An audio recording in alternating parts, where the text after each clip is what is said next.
Alors, bonsoir tout le monde. Bienvenue à cette séance régulière du 1er juin 2026, donc 19 heures. Alors, je procède officiellement à l'ouverture de la séance. Je vais avoir besoin de quelqu'un pour proposer l'ordre du jour. Merci.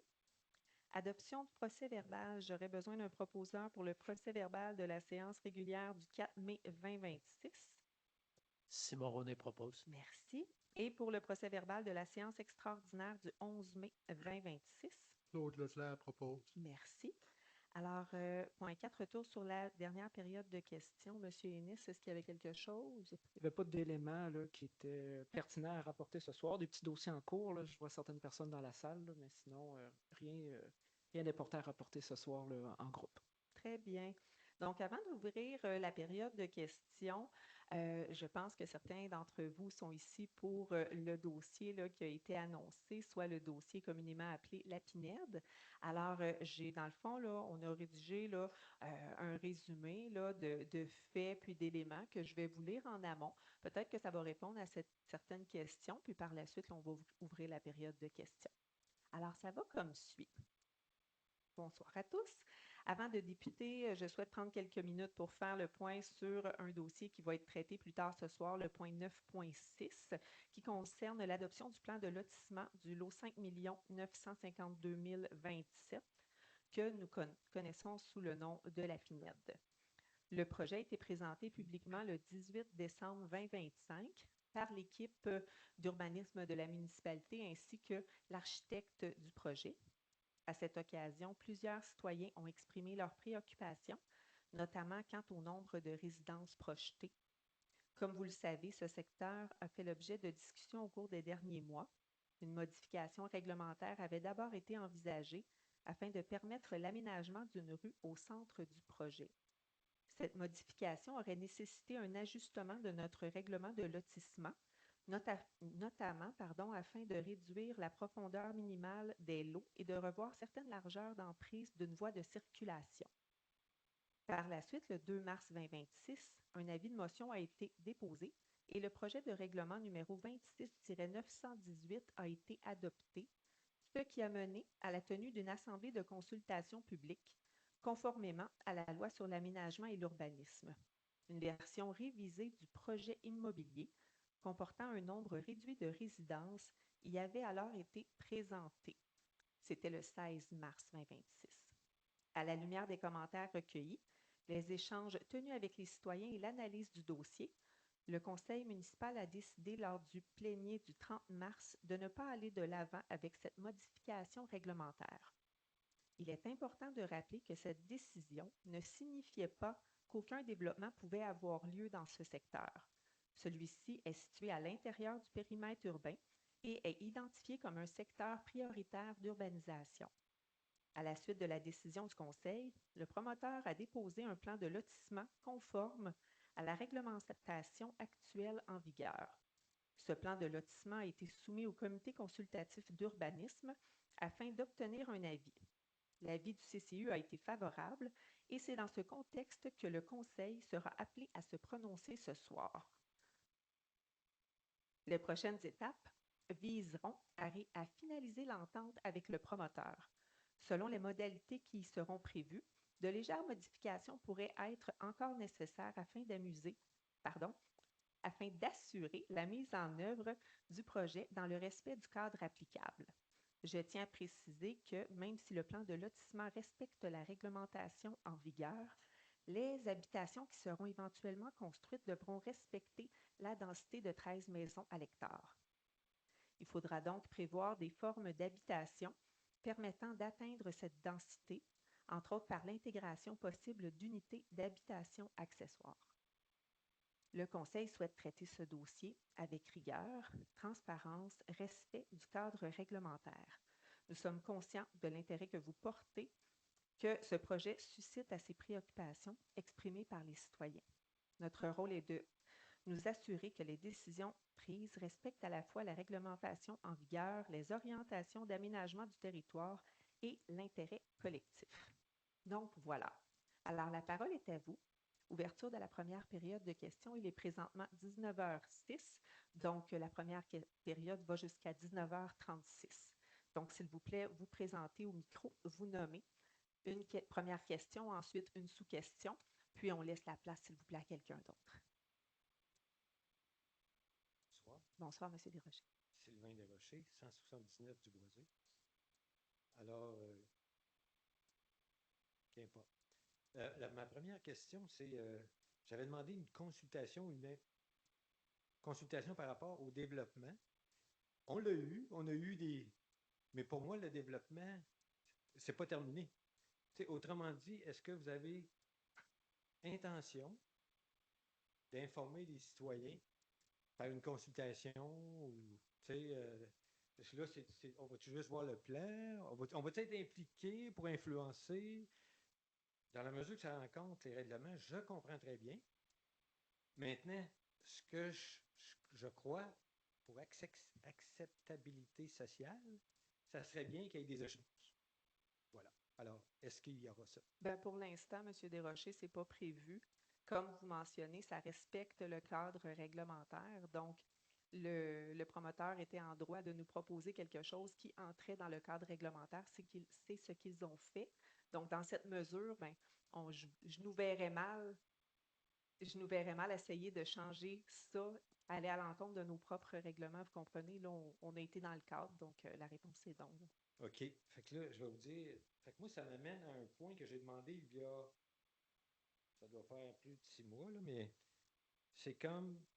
Je crois qu'en tant que ville, conseil de ville, ça serait bien qu'il y ait un processus de consultation quand il y a un développement résidentiel de cette envergure-là.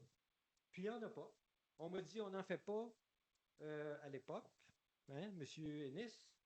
Et puis, ça serait trop compliqué. Moi, je demande formellement, je vais le mettre par écrit, d'avoir un processus de consultation parce que là, comme il se passe à la Ville de Québec, comme il se passe à Montréal, comme il se passe dans des communautés, afin qu'il y ait une acceptabilité. Là, je veux dire, là, on vient, c'est bien, là, on a avancé. T'sais.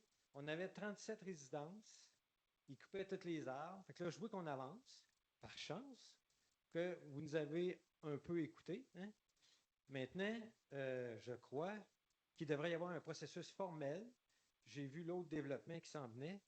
Et puis, ça permettrait à nos générations futures de pouvoir être impliquées pour s'assurer qu'on harmonise les développements qui se passent à Saint-Fréol. Est-ce que vous êtes d'accord? Bien, vous pouvez le déposer, mais en ce moment, à brûle-pourpoint, je ne peux pas répondre pour mes collègues, mais je considère qu'on a un processus de consultation qui est en place. Mais tu sais, rien ne vous empêche de le déposer. Là. Ça va être regardé par le conseil. Là. Permettez-moi de vous dire qu'en termes de consultation, là, j'ai jamais vu pire. Parce que merci, M. je m'en allais là-dedans, je croyais que j'avais une consultation, puis là, c'était comme, là, non, c'était une séance d'information, puis il n'y avait pas de structure là-dedans. Pour moi, c'était incroyable. J'essayais de me retrouver là-dedans. Là. Ben, je suis désolée que vous l'ayez vécu comme ça. De notre côté, je considère qu'on a vraiment fait de notre mieux pour essayer le plus possible de consulter les gens. On a même ajouté une séance qu'on n'était pas obligé de faire. Fait que je considère qu'on était quand même ouvert là, pour consulter les gens. Là. Ah, vous avez eu une certaine ouverture? Y a-t-il d'autres questions? Je veux juste pas... parce que là, une question, une sous-question. J'ai une autre question. Oui, allez-y. En lien avec ça. OK, alors, l'entrepreneur, quand il est venu faire une présentation, il a dit que c'était de la roche molle, il n'y aurait pas de dynamitage. À Saint-Fériol, il n'y a pas de règlement qui gère le dynamitage. Comme les différentes villes qui peuvent être sujettes à ça. Alors, je demande de créer un règlement sur le dynamitage avant que les travaux se fassent là. Puis je vais le mettre aussi par écrit, parce que je vois que les paroles, les écrits restent, puis les paroles, et mobiliser probablement une gang là-dessus. Là.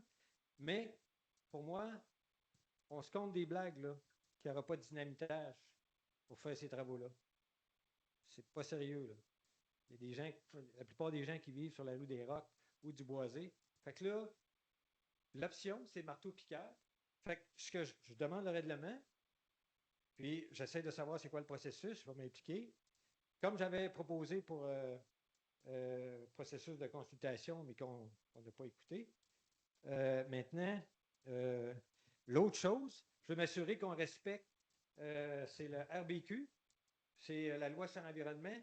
Ça veut dire que ça prend des mesures Mais là, si je de peux, vibration, etc. si je peux me permettre, M. Desrochers, Oui, là, ce allez-y. soir, c'est le lotissement. Oui. Donc, ce soir, c'est juste le lotissement. Ouais. Donc, on n'est pas dans les étapes subséquentes Ouais. encore. Mais oui, je vous invite à déposer vos requêtes. Ce sera des choses qui seront analysées par le conseil. Puis, on vous reviendra là, par rapport à ça si on décide d'aller de l'avant ou pas avec des mesures comme Je ça. vais vous le dire, là, je vais venir jusqu'à temps qu'il y ait un règlement qui s'installe de dynamitage dans la ville de Saint-Féréol. Ça n'a pas de bon sens qu'il n'y en ait pas. Merci, OK? monsieur. C'est tout. Merci. Bonsoir tout le monde. Bonsoir. Moi, c'est pas une Juste question. vous identifier. Oui, s'il vous Anne Savary. Merci. Moi, c'est pas une question par rapport au lot d'épinette, c'est une question par rapport à un autre sujet concernant le projet potentiel du restartage de la centrale hydroélectrique des Sept Chutes. Oui. Il y a un historique en arrière de ça. Je pourrais quand même en faire un résumé.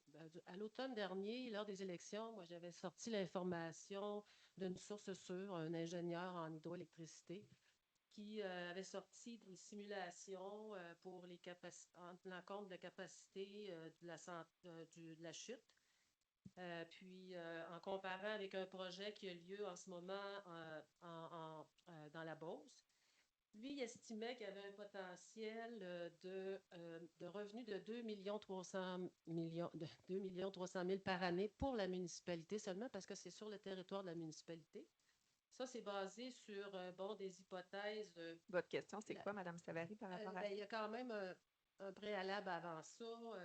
Moi, c'est parce que je veux vous informer vraiment de l'information que j'ai eue. Sur une participation de la municipalité de 30 un rendement moyen sur le capital investi de 8,5, on aurait des retombées de 2,3 millions annuellement pendant 30 ans. Je peux vous donner quelques informations par rapport à Oui, ça. moi, je veux savoir, est-ce qu'il y a eu des avancées? Parce que moi, l'information que j'avais eue, c'était qu'il y avait eu des rencontres avec Hydro-Québec, entre la MRC et Hydro-Québec. Il y en avait eu 2. Puis le Saint-Féréol n'avait pas été impliqué. Aujourd'hui, quelle est la situation? Jusqu'à présent, je ne sais pas à quel point je peux m'avancer par rapport à ça. Vous avez raison, il y a eu je vais dire des discussions. Saint-Féréol, on n'est pas explicitement impliqué, mais c'est la MRC qui est impliquée. On va l'être éventuellement parce qu'effectivement, c'est sur notre territoire.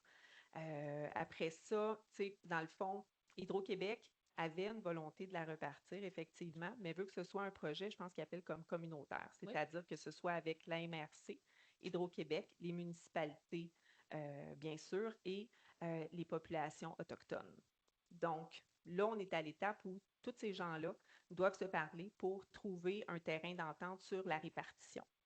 Une fois que ce sera fait, là, ensuite, les municipalités, on va être impliquées pour savoir justement nos participations. Ensuite de ça, comme je vous dis, il y a comme plusieurs éléments même qui dépassent en ce moment ma compréhension. Là, c'est encore trop embryonnaire, mais est-ce que, par exemple, les municipalités ou même la MRC ou les autres partenaires pourraient décider d'investir, par exemple, dans ce projet-là pour ensuite avoir un peu plus de redevances? Fait que ça, c'est des éléments qui vont être à analyser et à explorer, là, rendu là.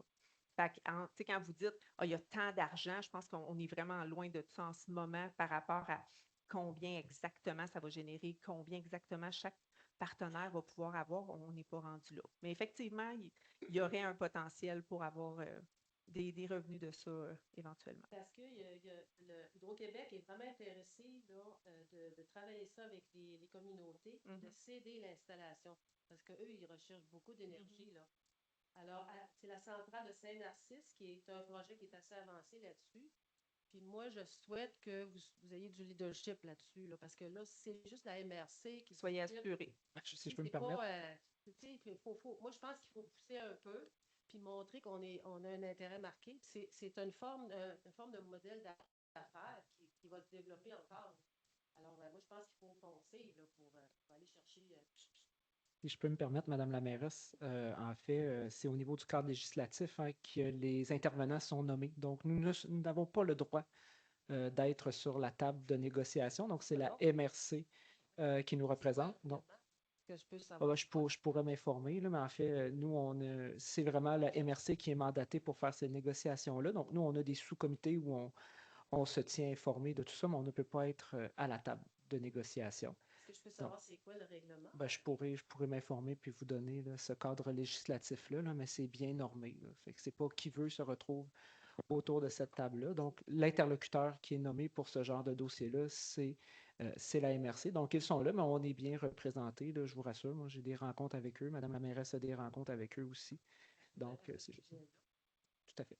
Bon, Ma- quand est-ce qu'on va pouvoir, mettons, on pourrait faire une mise à jour de ce dossier-là, là, moi, je pourrais vous revenir, poser la question. Présentement, puis moi, je vais me permettre, moi, Madame la mairesse, là, en fait, dans le cadre de la négociation, le terrain est revendiqué par différents groupes autochtones, ce qui fait en sorte que, dans le fond, de ce côté-là, là, tant que ce dossier-là et que les différents groupes ne se seront pas attendus sur la propriété du terrain, euh, le projet stagne présentement. Là. Donc, depuis plusieurs mois de ce côté-là. Les communautés autochtones négocient, mais pas vous autres, c'est ça?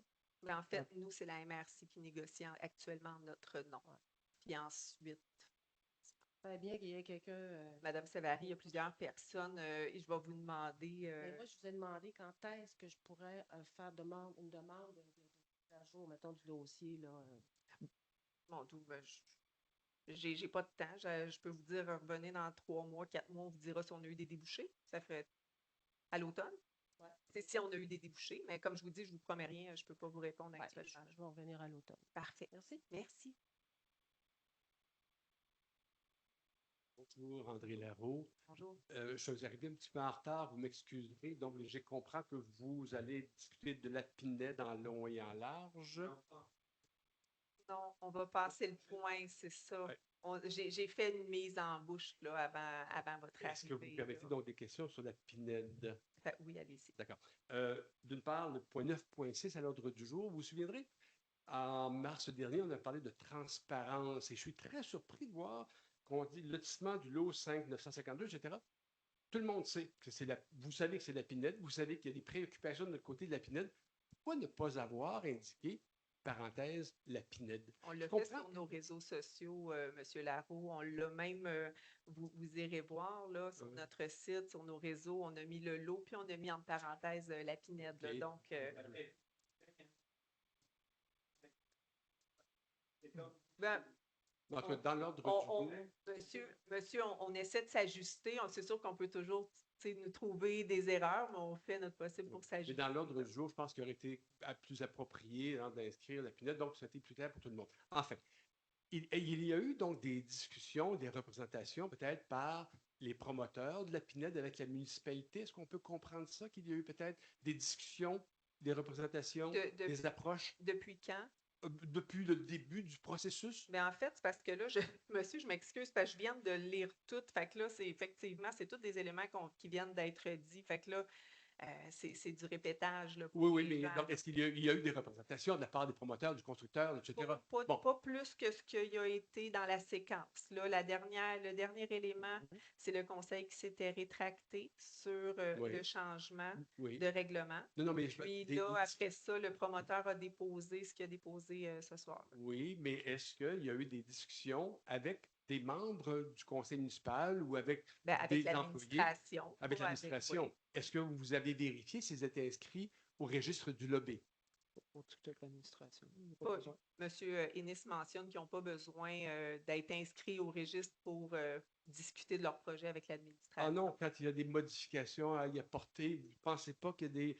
Ben, il n'y a pas de modification dans le projet qui a été déposé. Non, mais même au début, il y a quelques mois, quand on voulait réduire la taille des terrains, la largeur des terrains, la profondeur des terrains, ça demande d'être inscrit comme lobbyiste, ça ici, quand on fait des approches auprès des municipalités, et il y a des sanctions pénales, vous savez. C'est parce que vous osez croire que c'est eux qui ont fait la demande, alors que ça a été quelque chose qui a été proposé par nos urbanistes pour l'intégration dans le milieu. Donc, oui, ce sont des discussions de part et d'autre. Des choses qu'on n'est pas en mesure de répondre pour le futur. soir. C'est très important. La municipalité a le devoir de s'assurer de la transparence dans ces cas-là et de s'assurer qu'il y ait une inscription au registre du lobby. Et les sanctions pour, non pas la municipalité, le promoteur, elles sont salées. Hein? Bon, Je vous permets une sous-question, monsieur, puis après, il va falloir laisser Oui. la place. Et la dernière chose, dans ce qui s'en vient, est-ce qu'on doit comprendre que la totalité de la réglementation de Saint-Féréol, mais MRC, bon, est respectée, notamment la dimension des lots, la superficie, largeur, profondeur, densité aussi, dont on avait parlé, 13 habitations à l'hectare, tout ça sera respecté? C'est ce qui a été nommé en début de rencontre. Et vous allez nous faire donc nous indiquer les plans, une démonstration de la situation? Ben, je ne pense pas qu'on a besoin de faire ça. On ne le fait pas pour systématiquement. Mais on veut tous les savoir, moi je voudrais éléments bien qu'on savoir passe, là. qu'est-ce qu'il va y Oui, avoir oui, comme mais si tu plan veux de dire, lotissement ici. Pourquoi ne pas le faire? Mais on voudrait bien savoir. Mais vous allez le voir. Mais là, ce que vous me demandez, c'est que je suis pas Ben, certaine qu'est-ce de qu'on va pouvoir. voir ce soir? Ben, vous allez le voir quand on va Oui, mais passer le point. si, parce qu'il sera trop tard pour poser des questions ou pour s'objecter. Alors, je veux savoir ce qui s'en vient, non? Après, à la période de questions, Il y aura eu un vote de prix il va déjà? avoir eu le vote de Il y aura prix. une acceptation peut-être. Ben, oui. Il sera donc trop tard pour s'objecter. Ben, s'objecter, si le conseil vote, Oui. après ça, vous pouvez vous objecter, mais ça ne changera Ça ne changera pas. rien. Donc, Non, c'est pour ça que c'est ça. j'aimerais mieux avoir l'information en amont pour pouvoir peut-être retourner à Québec d'où je viens pour me dire, ben oui, j'ai perdu mon temps, ou bien rester pour vous savoir que ça vaut la peine d'entendre. Voilà. Ben, Donc, c'est peut-être moi, je m'excuse, c'est peut-être moi qui ne comprends pas bien votre question, M. Larue. ben, Je j'aimerais sais pas savoir comment ce qu'il y en est répondre. de ce lotissement. Qu'est-ce qui s'en vient? La dimension des terrains, le nombre de terrains et la densité particulièrement. On a entendu 22 maisons, peut-être. Alors, 22 maisons, quand on a 13 maisons, 13 habitations à l'hectare, 22 maisons, ça me fait à peu près 2 Oui, hectares. Monsieur, c'est ce qui a été mentionné tout Oui. à l'heure dans le mot que j'ai lu. Oui. C'est ça. 22 maisons? Qui allait, oui, puis qu'il allait avoir, pour ajuster et respecter le 13 maisons à l'hectare, il allait avoir des unités accessoires qui allaient être créées. C'est drôle parce que la discussion que j'avais eue avec M.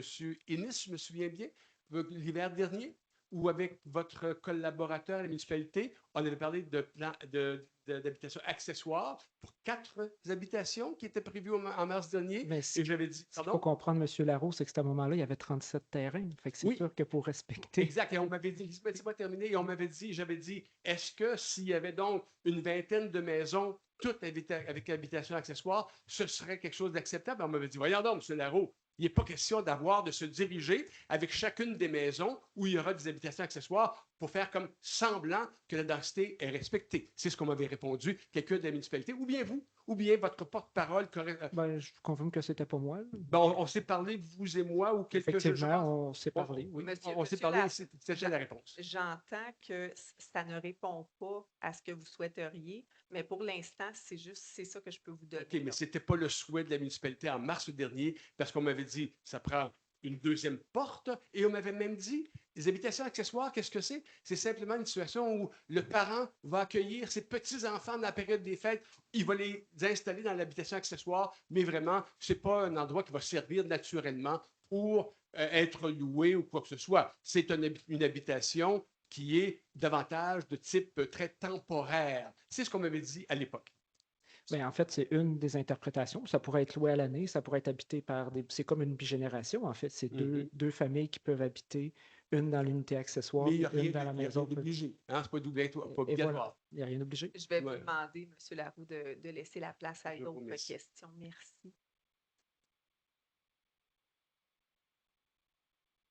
Dombreski, 116 rue des Rocs. Monsieur Laroux, je crois, a posé plusieurs questions qui répondent à mes questions. C'est ça. Donc, ce que je comprends, c'est que ça va donner 13 habitations à l'hectare. J'aimerais savoir la densité des habitations sur les rues adjacentes. Est-ce que vous avez cette information-là? Je ne l'ai pas On l'avait sorti. On l'avait.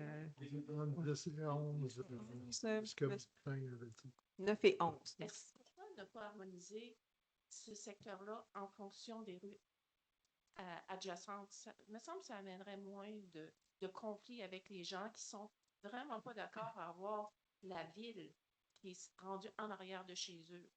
Saint-Féréol, c'est au cœur de la nature, puis vous allez nous mettre la ville en arrière de chez nous. C'est parce qu'on est, madame, assujettie aux orientations. C'est un règlement. On est obligé de respecter ça, le 13 maisons à l'hectare. Vous ne pouvez pas continuer de la même manière que c'est autour.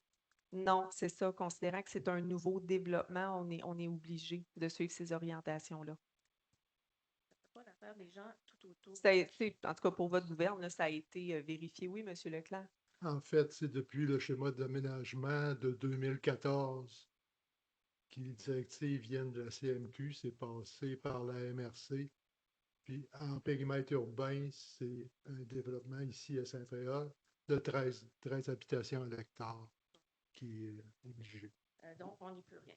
Donc, quand vous dites aussi que ça respecte le cadre réglementaire, moi, je comprends aussi que ça va faire qu'il n'y aura plus aucune dérogation sur la largeur des terrains, sur la profondeur des terrains, sur la hauteur des maisons, sur la distance entre la maison et la prochaine maison, les maisons déjà construites, les déjà terrains.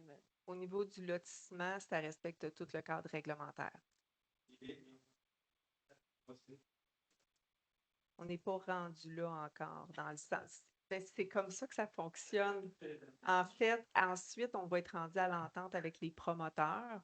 Donc, là, on va pouvoir, là, mais bien sûr, on va vouloir, quand vous dites les arbres, je ne peux pas vous dire là, quelle partie d'arbres ils vont conserver, lesquels ils vont reboiser, mais oui, ça va respecter les règlements de Saint-Féréol-les-Neiges, comme quoi, si on a besoin d'avoir tant de pourcentage de boisé, ça va être respecté, là. Mais est-ce que ça va être exactement ces arbres-là? Je ne peux pas vous répondre. Peut-être le dernier point, parce qu'il y a d'autres personnes en arrière. Quand vous dites aussi, je reviens sur le dynamitage, nous autres, on a fait poser la géothermie chez nous, 116 rue des Rocs. Il y avait 1 mètre de mort-terrain, puis après, c'était le roc. Fait que si vous avez à creuser des sous-sols ou à mettre des égouts, vous allez avoir du dynamitage. Juste pour vous informer de ça. Merci, madame. Monsieur. Merci. J'ai une question pour vous autres. Oui, bonsoir. Juste vous identifier, s'il vous plaît. Joël Bolduc. Je pense que tout le monde quasiment ici me connaisse. J'ai une grosse question pour vous autres ce soir. Savez-vous qu'est-ce qui se passe dans la municipalité de Saint-Féréol? Où vous êtes tous aveugles? Je vous demande la question. Monsieur, c'est quoi votre question plus précisément? Plus précisément, c'est quoi de venir faire chier une seule personne tout le temps au bout de Saint-Féréol, qui est moi? C'est de ne pas arrêter, de coller le marteau, de coller le clou. Puis que je vois les autres, les conteneurs, ça fait 3, 4, 5 ans que c'est sur le bord, assis dans le cœur du village, qui n'a pas rapport là. Puis vous faites rien. Monsieur Bolduc, là, on ne discutera pas de votre situation particulière ici. C'est quoi? C'est TVA Nouvelle qui va en discuter. Vous avez 24 heures pour changer votre fusil d'épaule. Non, Après ça, oui, ça 24 suffit, pas heures. de menace. C'est 24 heures, après ça, je m'en vais à TVA Nouvelle, puis je Monsieur Bolduc, je ne tolérerai pas que vous me parliez comme ça. En passant, j'habite déjà là, dans la maison, fait que vous viendrez me sortir avec la police. Monsieur Bolduc, on ne discutera pas de votre cas. Oui, justement, parce que c'est sûr qu'il ne faut pas que les citoyens soient au courant de la misère que vous me donnez. Vous me donnez toute la calice de misère. Là, si vous êtes irrespectueux, vous criez. Parce que vous pensez que vous êtes respectueux. Je vais vous demander de quitter si vous n'êtes pas capable de baisser le ton. Pas trop avec ça, mais on va se revoir à la nouvelle demain. Merci, M. Bolduc.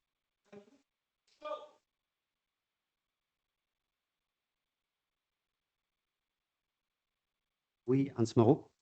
On dirait qu'il y a des petits problèmes à l'urbanisme à la ville. Je ne sais pas si vous êtes au courant. Là, il y a comme... Adressez-vous à la mairesse, puis si la mairesse a transféré une question, elle va le faire. Je ne sais pas si vous êtes au courant. Y a-t-il des délais excessifs? C'est ça, c'est quoi votre question? Parce que il y a quelques années, il y avait 2 personnes qui travaillaient à l'urbanisme. Maintenant, il y en a 4. Mais avant, on pouvait rencontrer les gens, on laissait des messages, ils nous rappelaient, on laissait des courriels, ils nous répondaient. Là, c'est comme les délais. C'est ça, c'est comme là, les délais ne sont pas respectés pour les. Est-ce que vous êtes au courant qu'il y a des délais supplémentaires? Pas votre cas en particulier, mais c'est sûr que c'est une très grande période de l'année. Notre CCU qui s'en vient, c'est notre plus gros de l'année. Fait qu'effectivement, il y a un fort volume. Là. Je ne sais pas ça date à quand, là, votre prise de contact avec le service d'urbanisme, mais si vous voulez qu'on regarde ça, là, on peut regarder ça demain ensemble au niveau des délais. Puis 2 semaines plus tard, j'ai aucune nouvelle. Même pas d'accusé réception. Non, rien du tout. Bon, on pourra regarder ça ensemble. T'es habitué, par exemple? Bah, OK. Parce qu'il y a un urbaniste, on dirait, il travaille juste pour la refonte, c'est ça? Ou M. Robichaud, il travaille juste pour ouais, la en refonte? fait, M. Robichaud a été transféré effectivement pour se concentrer sur le plan de mobilité puis la refonte là, qui va avoir lieu dans les prochaines années. Puis les relations avec les entrepreneurs, peut-être? Ben, en fait, tout ce qui a des développements potentiels, OK. effectivement, il y avait 2 développements potentiels qui avaient été développés, qui avaient été débutés avec M. Robichaud. Sinon, les subséquents là, sont traités par le service d'urbanisme. OK. J'aimerais savoir si dans les 2 projets là, qu'il y a eu à la Pinède puis au village, là, est-ce que les promoteurs ont payé pour faire modifier les règlements? Je pense que, puis là, il faudrait que je fasse les validations. Il y en a un qui a fait une demande après nos tarifs ont changé au mois de mars, là. Donc, tout ce qui est après le mois de mars, les demandes qui ont été faites, oui, ont été chargées. Tous ceux qui ont été faits avant, ben, c'était pas prévu à notre tarification, donc ça n'a pas été chargé. Ça a été fait avant le mois de mars. Tout ce qui a été fait avant le mois de mars, en fait, c'est notre tarification qui n'était pas en vigueur avant le mois de mars. Donc, maintenant, il y a des tarifs pour les changements de règlement. Avant, il n'y en avait pas. OK. Mais donc, est-ce qu'ils ont payé ou pas? Ben, ça n'a pas été fait après le mois de mars. Là. Dans certains dossiers, là, il y a un dossier qui va se débuter qui est fait après le mois de mars et tout est chargé en bas des formes. OK. Comme dans le cas de la Pinède, par exemple, ils demandaient, je ne sais pas, 4 modifications. Est-ce qu'ils ont payé, eux autres? Ben, ça a été fait avant le mois de mars, monsieur. Ça a été fait, je ne sais pas, les dates. Dans le cas de la rue Touchette, ça a été fait avant le mois de mars aussi? Tout a été fait avant le mois de mars, oui. Tout a été fait avant le mois de mars. OK. Puis qu'est-ce qui a été fait après le mois de mars? Ben, là, on en a un en cours là, qui sera OK, à c'est un venir, autre donc, projet. oui, exactement, oui. OK. Parce que normalement, c'est ça. Maintenant, il faut Ben, payer. pour tout changement réglementaire, même si c'est un citoyen qui demande un changement réglementaire, il y a un frais qui s'applique là, pour payer la main-d'œuvre et toute la recherche qui est nécessaire là, pour le changement réglementaire. Oui. OK. Puis, qu'est-ce qu'il y en a vous aviez fait des dérogations mineures là, que vous n'aviez pas le droit là, de faire, là, puis que vous avez changé les règlements par après. Mais qu'est-ce qui advient avec ça où vous n'avez pas d'effet ce que vous avez fait? On en Donc, a un, justement, là, je ne l'ai pas par cœur. Là, Ouais, qu'on ben, va en fait, je peux parler peut-être ce soir. prendre la Oui, question, Madame la allez-y. mairesse. Dans le fond, ce qu'il faut comprendre, c'est quand les changements réglementaires sont faits, le cas devient réglementaire, donc la dérogation mineure n'a plus raison d'être. OK. Donc, le Donc, cas est régularisé, là, on va OK. dire Donc, comme on peut ça. faire ça. Ben, par exemple, quelqu'un peut faire quelque chose d'illégal, puis là, si vous changez le règlement, même si ça a été fait avant, vous changez le règlement, ça devient légal. C'est ce que je comprends? Ben, c'est votre interprétation, monsieur. Je Ben, vais laisser est-ce que cette Madame la interprétation mairesse est bonne répondre. ou pas? Si par exemple, je construis un chalet sur mon terrain, Ben, en je fait, n'ai pas le droit, ce mais que, après ça, vous changez le règlement pour dire, ah, il peut construire un chalet, ça vient légaliser, puis c'est ben, correct? ce que vous le dites, ce que vous dites en théorie, je ne Oui. peux pas je peux pas vous contredire, mais en fait, spécifiquement pour cette situation-là, pourquoi on a décidé de le changer, c'est qu'on trouvait que ce règlement-là n'était plus à jour, en fait. Donc, on l'a changé pour favoriser le citoyen, finalement. Puis le citoyen étant les citoyens, tu sais, on trouvait que c'était inéquitable Mhm. là, par rapport, entre autres, à ce que vous parlez, là, par rapport à, j'oublie le mot, c'est pas une thermopompe, c'est une Des génératrice. génératrices, oui. Merci. À la génératrice. Mhm. Tu sais, pour nous, ça faisait pas de sens qu'un secteur puisse avoir droit à une génératrice, puis l'autre secteur puisse ne pas avoir droit. OK. Donc, Mais ça ne vous dérange pas qu'il y ait puis- des secteurs qui n'aient pas le droit de faire des ERP, puis qu'il y en a qui ont le droit d'en faire, ça ne vous dérange pas. Mais ça, c'est notre histoire. donc, Mais dernière question. justement, pour les génératrices, là, vous avez changé le règlement, vous avez mis 6 mètres, mais lui, il est à 5,6 mètres. Est-ce qu'il va avoir une autre dérogation mineure, même Ben, s'il n'y a pas le droit le d'en avoir? règlement, c'est ça, comme M. Ennis mentionnait, ça tombe là. Mais c'est parce que le règlement est à 6 mètres, puis lui est à 5,6. Donc, ça veut dire que sa dérogation va toujours tenir parce qu'il est encore hors du cadre réglementaire. Donc, ça a été octroyé par le Conseil. OK. Même s'il n'avait pas le droit d'avoir de dérogation, vu qu'il avait fait les travaux sans obtenir de permis. Correct. Dans ce cas-là précis, M. Moreau, là, ce que je peux vous dire, là, c'est que je vais avoir besoin de votre aide, M. Ennis, là, mais les ingénieurs, ou en tout cas, tu sais, il y a beaucoup, je pense, d'éléments comme ça que effectivement, les gens l'ont fait, je vais dire, de bonne foi. Tu sais, ils ne l'ont pas fait délibérément en voulant cacher ou en voulant faire quelque chose de mal. Donc, quand on s'en est rendu compte, effectivement, là, on a été aussi avec le gros bon sens de dire, bon, ben là, cette situation-là, effectivement, nous, on n'était pas au courant même que c'était un règlement, comme quoi il n'y avait pas le droit d'avoir de génératrice dans un certain secteur, tandis que l'autre secteur avait droit. Donc, tu sais, vous comprenez, moi, je comprends votre point aussi, mais en fait, tu sais, je pense qu'il faut le voir un peu surélevé Oui, dans le mais sens qu'on fait ça pour le bien, on ne fait pas ça oui, pour... mais pour le bien, mais c'est parce que peut-être, comme M. Bolduc, des fois, on a l'impression que c'est deux poids, deux mesures. Hein. Parce que pour certains, ça passe, puis pour d'autres, ça passe pas pantoute. Puis Ben, ça, encore une fois, je pense que c'est votre interprétation. ben, c'est une interprétation, mais encore là, tu sais, c'est comme il y a plein d'infractions. Il y en a qui se font tomber dessus, ils ont 2 semaines, puis il y en a d'autres que, oh, on n'a même pas le temps d'aller vérifier. Fait que, je sais pas, là, Je ne sais pas de non, quel point vous parlez ou de OK, quel exemple. éventuellement. Merci. Merci. Donc, 19h36.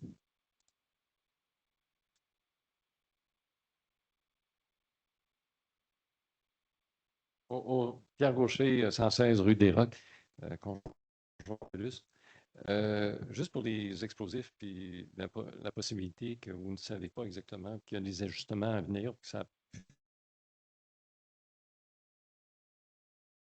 Vous avez recommandé à la dernière séance, lorsque vous avez discuté du projet, c'est d'utiliser une percussion.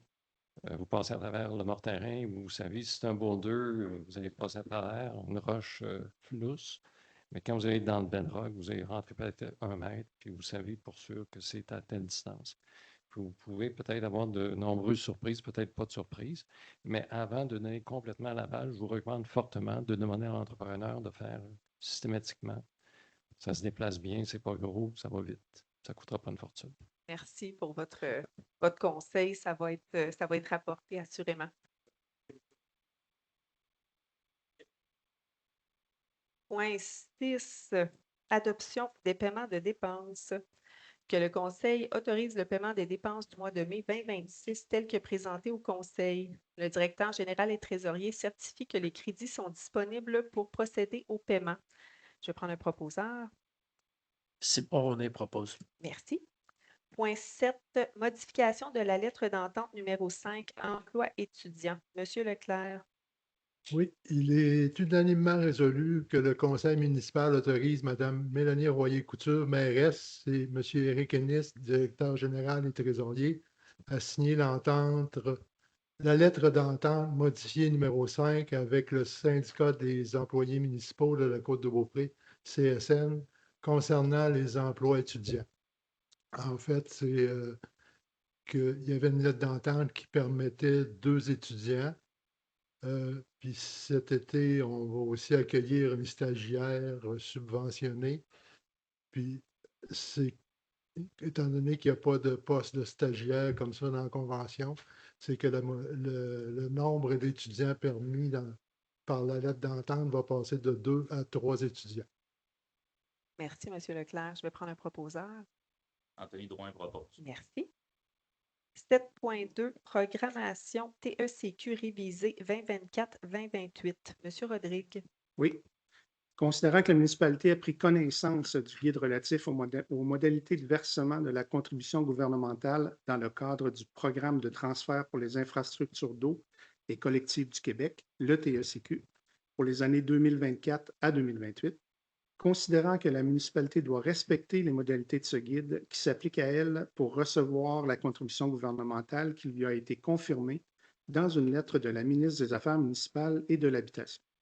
En conséquence, il est unanimement résolu que le Conseil s'engage à respecter les modalités du guide qui s'appliquent à elle, que la municipalité s'engage à être la seule responsable et à dégager le gouvernement du Canada et le gouvernement du Québec, de même que leurs ministres, hauts fonctionnaires, employés et mandataires de toute responsabilité quant aux réclamations, aux exigences, aux pertes, aux dommages et aux coûts de toutes sortes, ayant comme fondement une blessure infligée à une personne, le décès de celle-ci, des dommages causés à des biens ou la perte de biens attribuables à un acte délibéré ou négligent, découlant directement ou indirectement des investissements réalisés au moyen de l'aide financière obtenue dans le cadre du programme de TECQ 2024-2028.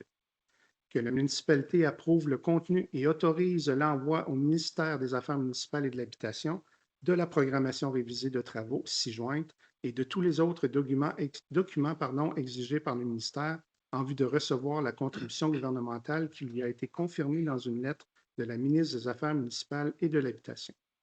Que la municipalité s'engage à déposer annuellement une mise à jour de sa programmation de travaux durant la période du 1er octobre au 15 février inclusivement, que la municipalité s'engage à réaliser les investissements autonomes qui lui sont imposés pour l'ensemble des 5 années du programme, que la municipalité s'engage à informer le ministère des Affaires municipales et de l'Habitation de toute modification qui sera apportée à la programmation de travaux approuvée par la présente résolution. Merci. Je vais prendre un proposeur. Simon Ronet propose. Merci. 7.3, résolution de concordance et de courte échéance relativement à un emprunt par obligation au montant de 2 744 000 qui sera réalisé le 18 juin 2026. Considérant qu'il y a lieu de modifier les règlements d'emprunt en conséquence, j'y vais comme ça. Ah, merci, excusez-moi, j'en ai sauté. Considérant que conformément au règlement d'emprunt suivant et pour les montants indiqués en regard de chacun d'eux, la municipalité de Saint-Féréol-les-Neiges souhaite émettre une série d'obligations, soit une obligation par échéance pour un montant total de 2 244 000 qui sera réalisé le 18 juin 2026, réparti comme suit. Règlement d'emprunt 25-889 au montant de 463 000 Règlement d'emprunt numéro 23-832 au montant de 841 700 Règlement d'emprunt 25-890 au montant de 871 500 Règlement d'emprunt 25-891 au montant de 209 000 Règlement d'emprunt 25-892 au montant de 78 600 Règlement d'emprunt 25-887 au montant de 5 200 Règlement d'emprunt 25-901 au montant de 237 400 Règlement d'emprunt 14-658 au montant de 21 700 et règlement d'emprunt 10-601 au montant de 15 900 Considérant qu'il y a lieu de modifier les règlements d'emprunt en conséquence, considérant que conformément au premier alinéa de l'article 2 de la Loi sur les dettes et emprunts municipaux, pour les fins de cette émission d'obligations et pour les règlements d'emprunt numéro nommé si haut, la municipalité de Saint-Féréol-les-Neiges souhaite émettre pour un terme plus court que celui originellement fixé à ces règlements. Il est résolu que les règlements d'emprunt indiqués au premier alinéa du préambule soient financés par obligation conformément à ce qui suit. Les obligations, soit une obligation par échéance, seront datées du 18 juin 2026. Les intérêts seront payables semi-annuellement, le 18 juin et le 18 décembre de chaque année. Les obligations ne seront pas rachetables par anticipation. Toutefois, elles pourront être rachetées avec le consentement des détenteurs conformément à la Loi sur les dettes et les emprunts municipaux. Les obligations seront immatriculées au nom de Service de dépôt et de compensation CDS Inc. et seront déposées auprès de CDS. CDS agira au nom de ses adhérents comme agent d'inscription en compte, agent détenteur de l'obligation, agent payeur et responsable des transactions à effectuer à l'égard de ses adhérents. CDS procédera au transfert de fonds conformément aux exigences légales de l'obligation. À cet effet, le Conseil autorise le directeur général et trésorier à signer le document requis par le système bancaire canadien intitulé « Autorisation pour le plan de débit préautorisé destiné aux entreprises ». CDS effectuera les paiements de capital et intérêts aux adhérents par des transferts électroniques de fonds et, à cette fin, CDS prélèvera directement les sommes requises dans le compte suivant. Caisse des Jardins de la Côte-de-Beaupré, qui est située au 9751 boulevard Sainte-Anne à Sainte-Anne-de-Beaupré. Que les obligations soient signées par la mairesse Mélanie Royer-Couture et le directeur général et trésorier Éric Ennis. La municipalité de Saint-Féréol-les-Neiges, tel que permis par la loi, a mandaté CDS afin d'agir en tant qu'agent financier authentificateur et les obligations entreront en vigueur uniquement lorsqu'elles auront été authentifiées. Que, en ce qui concerne les amortissements annuels de capital prévus pour les années 2032 et suivantes, le terme prévu dans les règlements d'emprunt nommés précédemment soit plus court que celui originellement fixé, c'est-à-dire pour un terme de 5 ans à compter du 18 juin 2026 au lieu du terme prescrit pour les 10 amortissements, chaque émission subséquente devant être pour le solde ou le parti du compte dû sur l'emprunt. Donc, je prends le proposeur. Christian Audrey propose. Merci. Donc, le point 7.4, partenariat financier pour le gala reconnaissance de la Côte de Beaupré 2026. Monsieur Leclerc, Je vais me retirer vous pour retirez. ce point-là. Très bien. Donc, considérant que Développement Côte de Beaupré, en collaboration avec la MRC de la Côte de Beaupré, organise le gala reconnaissance de la Côte de Beaupré afin de souligner les réussites des individus, des entreprises et des organismes de la région, considérant que cet événement contribue à la valorisation et l'engagement du dynamisme et de l'excellence au sein de la communauté, considérant que la municipalité de Saint-Féréol-les-Neiges souhaite appuyer cette initiative régionale et encourager la reconnaissance des acteurs locaux, il est unanimement résolu que le conseil municipal accorde une contribution financière de 2 000 pour l'édition 2026 du Gala Reconnaissance Côte de Beaupré, permettant à la municipalité d'y participer à titre de partenaire partisan et de bénéficier d'une visibilité lors de l'événement. Je vais prendre un proposeur. Anthony Drouin propose. Merci. Vous pouvez revenir, M. Leclerc.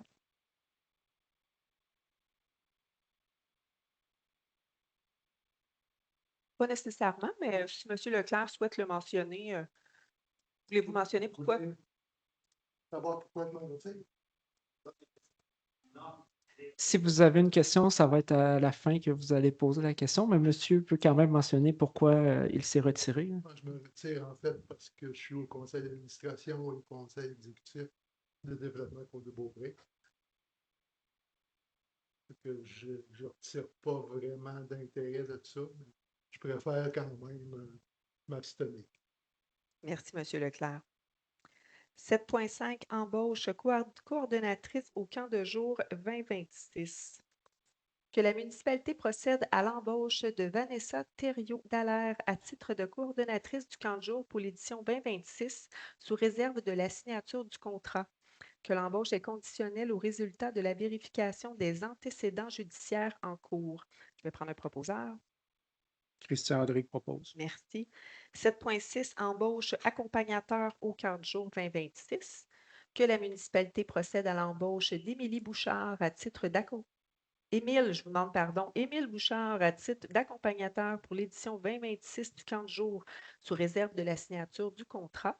Que l'embauche est conditionnelle au résultat de la vérification des antécédents judiciaires en cours et du respect des formations obligatoires prévues en mai et en juin 2026. Je vais prendre un proposeur. Simon Ronet propose. Merci. 7.7, embauche de signaleur routier temporaire 2026. Monsieur Drouin. Oui, étant donné que ça concerne mon district, je prends la parole. Considérant que la municipalité de Saint-Féréol-les-Neiges entreprendra des travaux de réfection sur le rang Saint-Nicolas, considérant que ces travaux nécessitent la présence de signaleurs routiers afin d'assurer la sécurité des usagers de la route et du personnel travaillant sur le chantier, considérant la recommandation d'embauche de la direction de la gestion des actifs, en conséquence, il est unanimement résolu. Oui, vous pouvez y aller. Oui. C'est la première fois. C'est bien Que la correct. municipalité de Saint-Féréol-les-Neiges procède à l'embauche de Maxime Fortier et Ismaël Berriot-Morin à titre de signaleur routier temporaire pour l'année 2026 à compter du 22 juin 2026 pour une durée de 3 mois selon les conditions prévues à la convention collective. Merci. Je vais prendre un proposeur. Christian Audrey. Merci, M. Saint-Laurent.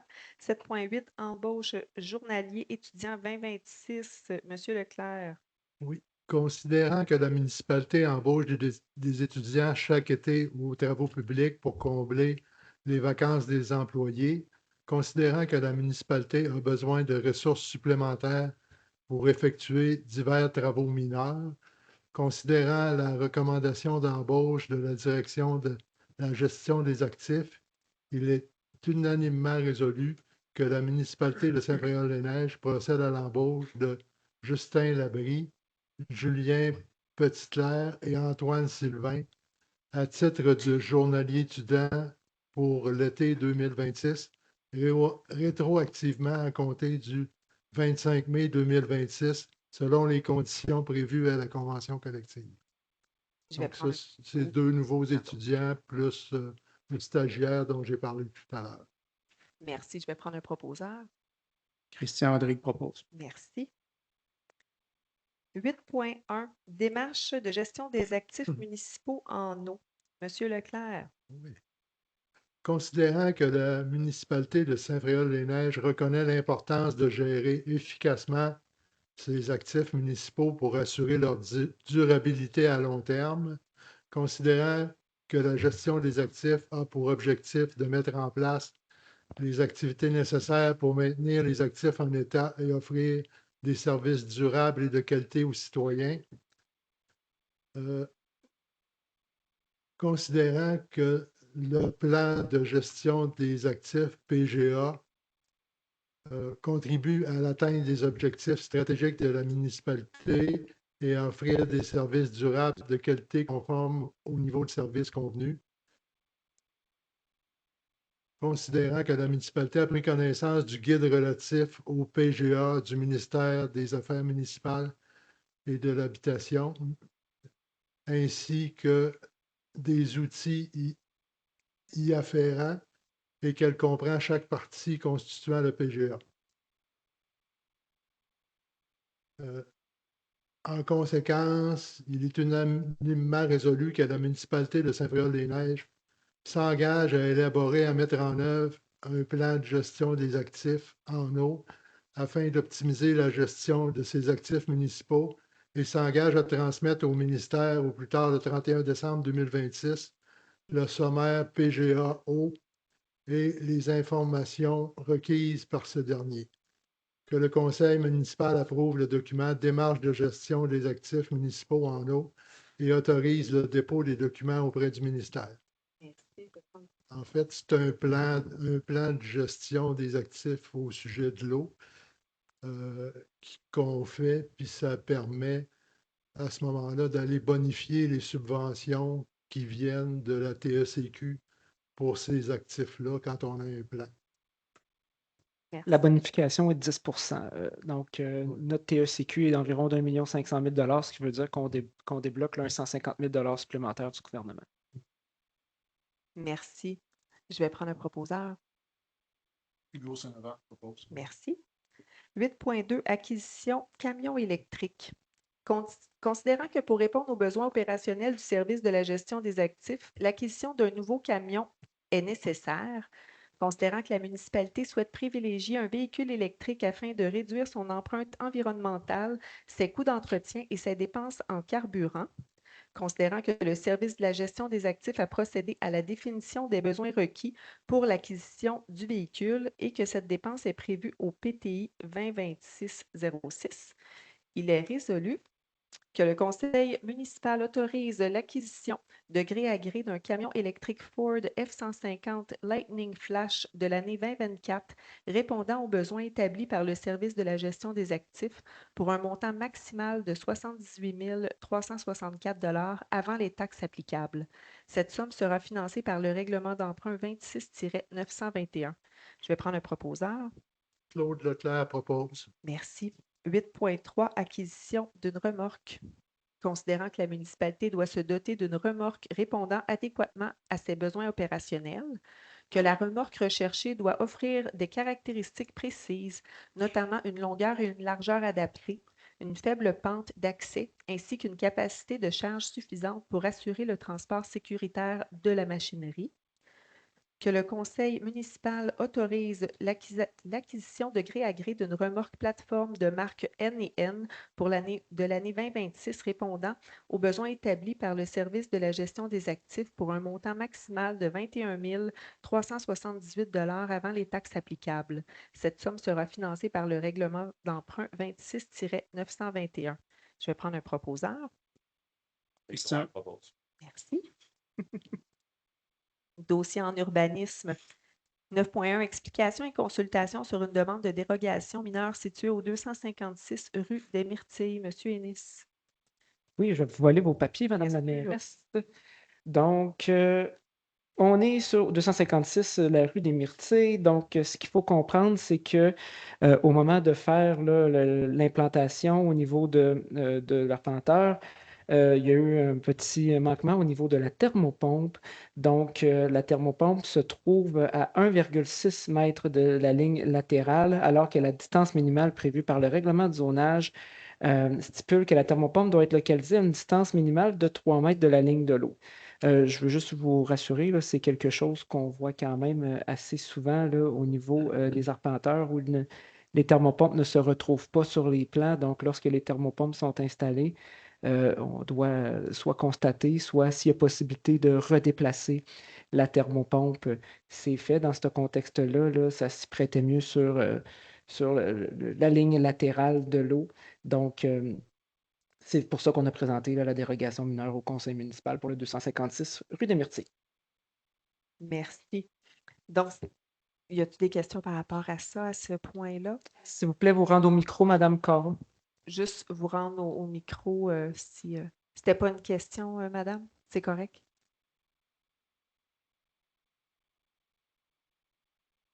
En fait, le premier point, c'est l'explication et la consultation, puis le second point, c'est la décision du conseil municipal.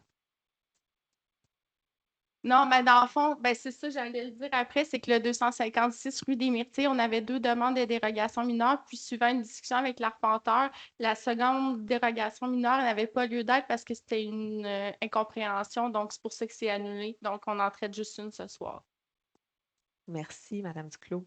Donc, 9.2, décision sur une demande de dérogation mineure au 256 rue des Myrtilles. Il est résolu que le conseil municipal accepte la demande de dérogation mineure visant à autoriser au 256 rue des Myrtilles l'implantation d'une thermopompe attenante au bâtiment principal en cour latérale droite à une distance de 1,6 m de la ligne latérale de l'eau, alors que sous le paragraphe E du 7e paragraphe, premier alinéa de l'article 136 du règlement numéro 15-674 de zonage stipule qu'une thermopompe doit être localisée à une distance minimale de 3 mètres d'une ligne de l'eau à la condition suivante: qu'un écran acoustique conforme aux dispositions de l'article 158 du règlement numéro 15-674 de zonage soit aménagé avant le 1er septembre 2026 afin d'amoindrir les impacts de la dérogation mineure sur les propriétés voisines. Je vais prendre un proposeur. Christian Rodrigue propose. Merci. 9.3, explication et consultation sur une demande de dérogation mineure située au 32 rue du Portage des Mousses. Oui, donc le propriétaire du 32 rue des Portages des Mousses a fait une demande à la municipalité pour bâtir un bâtiment accessoire, donc un garage privé isolé en cour arrière d'une superficie de 69 mètres carrés, alors que notre règlement de zonage de 15-674 stipule que pour une superficie de terrain comprise entre 500 et 1000 mètres carrés, la superficie maximale du bâtiment accessoire peut être de 60 mètres. Donc, il y a un débordement ou un surplus de 9 mètres là, qui est demandé au niveau de la superficie du bâtiment accessoire dans le cas du 32 Portage des Mousses. Est-ce qu'il y a des questions par rapport à ce qui vient d'être présenté? C'est beau comme ça. C'est ce qui nous amène à la décision de la dérogation mineure du 32 rue Portage des Mousses, que le conseil municipal refuse la demande de dérogation mineure visant à autoriser au 32 rue du Portage des Mousses la construction d'un garage privé isolé en cour arrière avec une superficie de 69 mètres carrés, alors que le tableau de l'article 129 du règlement numéro 15-674 de zonage stipule que pour un terrain d'une superficie comprise entre 500 et 1000 mètres carrés, la superficie maximale des bâtiments accessoires est de 60 mètres carrés. Je vais prendre un proposeur.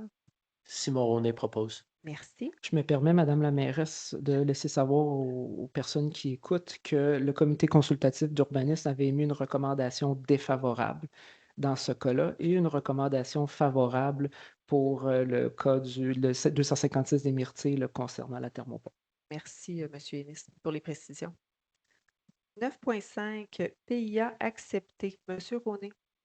Considérant que des demandes de permis ont été déposées pour des projets soumis au règlement numéro 15-677 sur les plans d'implantation et d'intégration architecturale, considérant que le conseil municipal juge que ces demandes rencontrent les objectifs et les critères du règlement numéro 15-677 sur les plans d'implantation et d'intégration architecturale, considérant les demandes respectent les dispositions du règlement numéro 15-674 de zonage, considérant que le comité consultatif d'urbanisme a émis le 19 mai 2026 des recommandations favorables à ces demandes de permis, il est unanimement résolu que le conseil municipal approuve les demandes de permis déposées pour les projets suivants, conformément aux documents soumis et à la réglementation en vigueur.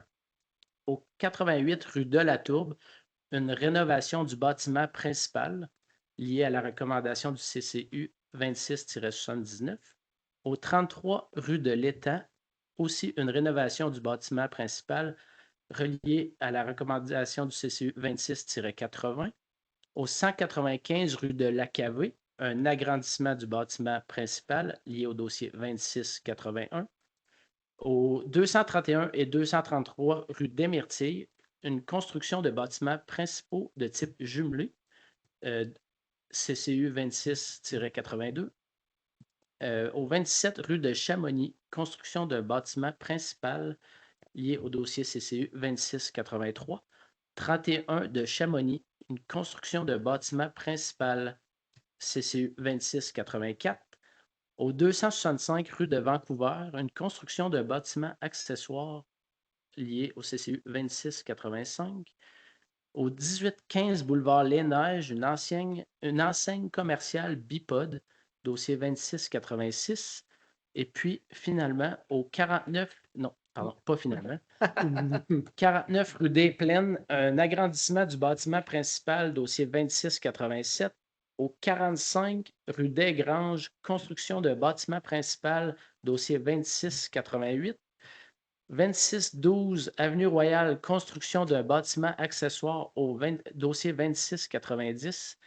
144 rue Duflan, rénovation du bâtiment principal, dossier 2691. 3147 avenue Royale, un agrandissement et rénovation du bâtiment principal, dossier 2692. 52 rang Saint-Julien, rénovation du bâtiment principal, dossier 2693. 3262 avenue Royale, rénovation du bâtiment principal, dossier 2694. 25 rue des Lupins, une construction de bâtiment principal, dossier 2695. Des conditions particulières sont exigées pour les permis suivants.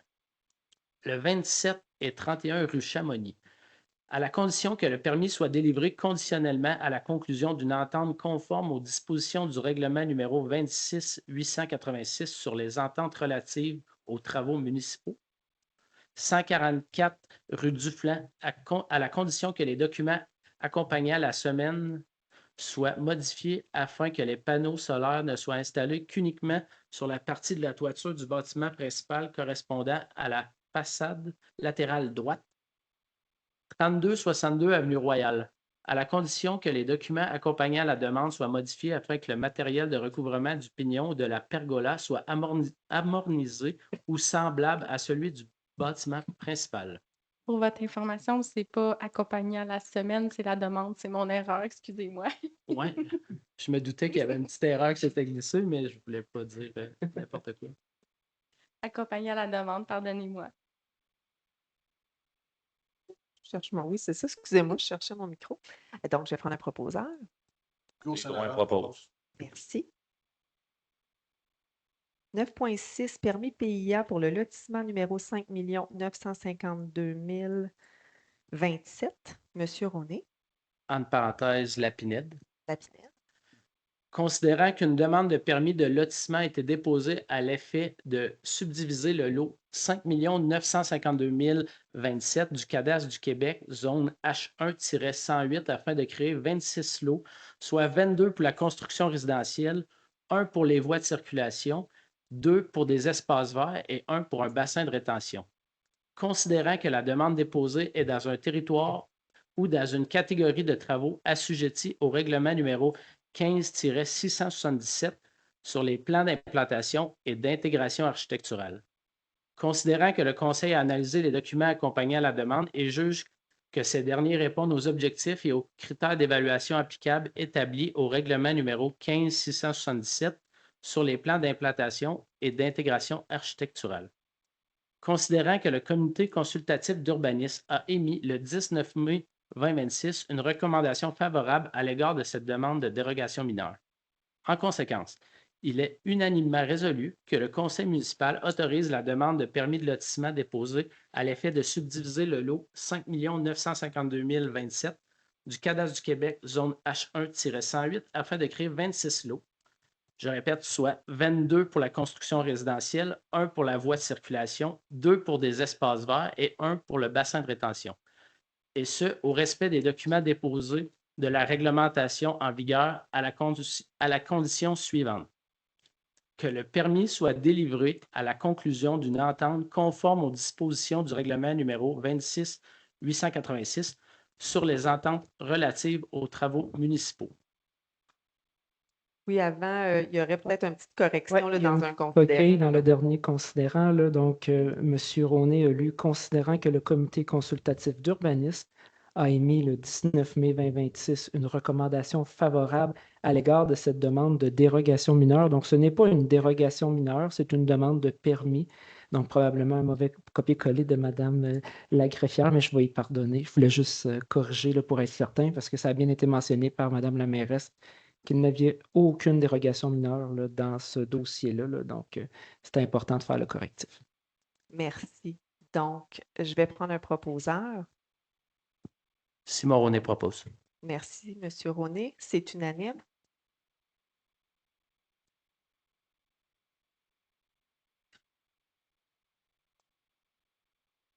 Point 10, adoption des règlements. 10.1, règlement 26-910 modifiant le règlement 15-674 de zonage afin de modifier certaines, monsieur, s'il vous plaît, certaines dispositions relatives aux ouvrages et équipements accessoires au bâtiment principal. Madame Duclos. Donc, considérant qu'il y a lieu d'actualiser certaines normes relatives aux aménagements, constructions et équipements S'il vous plaît, je vous demanderai le silence, s'il vous plaît. Merci. Et équipements accessoires au bâtiment principal, considérant que ce règlement contient des dispositions susceptibles d'approbation référendaire, considérant qu'un avis de motion a été donné à la séance du 7 avril 2026, considérant que le premier projet de règlement a été adopté à la séance du 7 avril 2026, considérant l'assemblée de consultation publique tenue le 20 avril 2026, considérant que le second projet de règlement a été adopté à la séance du 4 mai 2026, considérant la publication d'un avis public de demande de participation à un référendum en date du 13 mai 2026, il est résolu que le conseil municipal adopte le règlement numéro 26-926, modifiant le règlement numéro 15-674 de zonage afin de modifier certaines dispositions relatives aux ouvrages et équipements accessoires au bâtiment principal. Ce règlement fait partie intégrante des présentes comme s'il y était retranscrit au long. Merci. Je vais prendre un proposeur. Claude Leclerc propose. Merci. 10.2, règlement 26-927 sur la gestion contractuelle. Considérant que le présent règlement répond à un objectif de transparence et de saine gestion des fonds publics, considérant qu'un avis de motion a été donné à la séance du 4 mai 2026 et que le projet de règlement a été déposé, il est résolu que le conseil municipal adopte le règlement numéro 26-927 sur la gestion contractuelle. Ce règlement fait partie intégrante des présentes comme s'il y était retranscrit au long. Merci. Je vais prendre un proposeur. Christian André propose. Merci.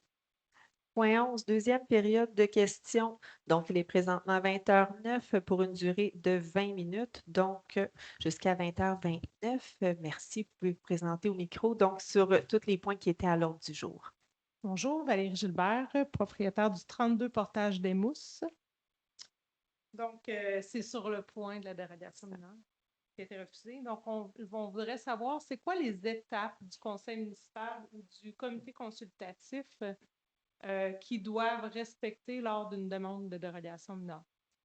Incluant, parce que dans le document, on a un endroit où est-ce qu'on peut indiquer qu'on désire avoir une communication verbale pour expliquer notre projet. Monsieur Ennis, est-ce que vous êtes plus à même de toutes les Ben, étapes? Je les connais pas. peut-être pas à 100%, là, mais en fait, il y a un document qui est créé, qui est toute l'analyse en fait du dossier. Donc, c'est fait par l'équipe d'urbanisme. Donc, effectivement, vous remplissez un formulaire, vous fournissez en fait votre explication de en quoi votre droit est lésé là, par la dérogation mineure. Et en fait, c'est présenté au CCU et le CCU se positionne. Habituellement, quand il y a des demandes, je crois comprendre que vous avez fait une demande puis que vous n'avez pas été contacté habituellement, quand il y a des demandes de communication, de présentation, on admet là, les résidents ou les promoteurs qui ont qui veulent faire valoir leur projet, venir expliquer verbalement. Donc, ça se voit souvent. Donc, je crois comprendre qu'il semble avoir eu un petit manquement dans votre dossier, là. Je rejoins M. Moreau. Là. Nous, on a envoyé la demande. Le délai a quand même été assez court. J'ai été surprise vendredi à faire mon téléphone, à voir l'horaire de la séance municipale parce qu'on a envoyé notre demande le 29 avril. La seule communication qu'on a reçue, c'est une capture d'écran de la confirmation qu'on a bien encaissé notre 1 000 $ pour la demande de dérogation mineure, sachant que c'est écrit 300 $ sur le document, mais c'est rendu 1 000 $. Depuis le 1er mars, effectivement, Ouais, la tarification a changé. marqué 300. Ah, En tout je cas, vais prendre on une a petite payé note, 1 000 effectivement. et on n'a eu aucune communication, malgré qu'on avait indiqué comme quoi qu'on désirait avoir une communication verbale pour présenter notre projet. On a également fait suivre notre courriel à M. Saint-Laurent pour lui proposer de venir voir notre emplacement, l'emplacement du terrain, comment notre maison est bâtie, comme quoi que ça ne nuirait pas aux voisins. Et on n'a eu aucune communication jusqu'à voir l'horaire de la séance du jour. Donc, j'aimerais savoir par la suite les arguments, pourquoi que ça a été refusé et quelle est la suite qui nous sont proposées pour avoir. Ben, madame, je vous invite à venir me voir après la séance. Je vais prendre vos coordonnées puis je ferai un petit suivi avec vous là, pour qu'on puisse regarder ça. Merci. Monsieur, s'il vous plaît. Bonsoir. Elisabeth Legrand. La plupart des gens ici sont pour la pinade et nous, on a chalet prêt. Et moi, je me demande pourquoi qu'un promoteur ne peut pas venir présenter son dossier, avoir des questions et on est tout là, on attend. Franchement, je n'ai pas appris beaucoup de choses. Je me demande s'il y a un impact environnement qui a été fait par la ville, parce que c'est vraiment choquant pour moi de voir la nature être détruite comme ça. On n'est pas dans une ville, on est à la campagne. Et je me demande, je ne connais pas trop les règles ici à Saint-Féréol, mais dans d'autres villes où j'habitais, c'était très transparent. Les gens avaient des séances avec les promoteurs qui montraient leur plan. Ils répondent à toutes les questions et je ne vois pas ça ici, malheureusement. Comme je le mentionnais tout à l'heure, madame, là, lorsque j'ai lu là, dans le fond, la séquence, là, le préambule là, sur la Pinède, là, c'est qu'on a fait des consultations à différents moments parce qu'il y avait une demande de changement de règlement.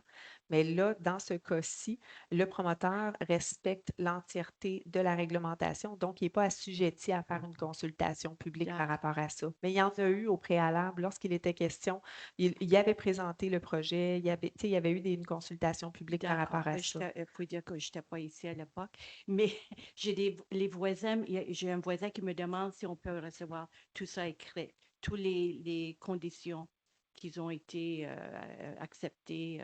Je ne sais pas si c'est ouvert, on peut voir. En fait, vous allez le voir. En fait, ça va être dans le procès-verbal de demain. C'est ça va être dans le procès-verbal sur le site Internet demain. Je veux juste clarifier, le procès-verbal n'est pas disponible dès demain. Il va être adopté à la prochaine séance. Oui, d'accord. c'est vrai, je m'excuse. Oui. Merci. Et une autre question, j'avais envoyé un s'il vous plaît, le silence, s'il vous plaît, dans la salle. J'avais envoyé un courrier à M. Ennis il y a un mois, pas de réponse. Donc, je crois qu'il l'a reçu. Mais nous, sur rue Franklin, il y a ce terrain que j'avais présenté le mois dernier et je ne sais pas s'il y a eu des avancées, mais c'est un terrain qui appartient à 2 personnes. Effectivement, j'ai eu quelques communications dans ce dossier-là. Malheureusement, je n'ai pas pris le temps de vous revenir, mais le dossier avance. Merci. C'est 40 dans la rue des Colibris. Alors, moi, j'ai un autre sujet. La rue Notre-Dame, sa réfection, c'est quand? La rue Notre-Dame. Voulez-vous vous répondre? Oui, allez-y, monsieur. Elle est prévue au PTI l'année prochaine. Donc, les plans et devis sont faits. En fait, on est à l'attente de demandes de financement parce que vous savez que c'est des travaux majeurs pour la municipalité. On parle d'environ entre 8 et 9 millions de dollars. Donc, c'est sûr qu'on ne peut pas, en tant que municipalité, absorber tout ça. Donc, on devra là, avoir un financement gouvernemental. Donc, on est à l'affût de ce qui sort comme financement gouvernemental parce que présentement, les enveloppes sont fermées, mais on est très confiant qu'avec la venue des élections, il y aura des enveloppes qui seront ouvertes. Donc, on va en profiter. Est-ce que c'est la rue Notre-Dame et la rue des Colibris ou seulement la rue Notre-Dame? C'est Notre-Dame et Petit-Bourg, donc OK. on arrête un peu avant, Parfait. avant chez vous. Ma deuxième demande, c'est tous les gens qui font nettoyer leur terrain et retirer le sable, gravier, mais aussi gazon, feuilles, terre. Les gens qui nettoient, c'est permis de laisser ça dans la rue. Il y a des endroits, c'est seulement du sable, mais il y a des endroits, on marche dans de la boîte.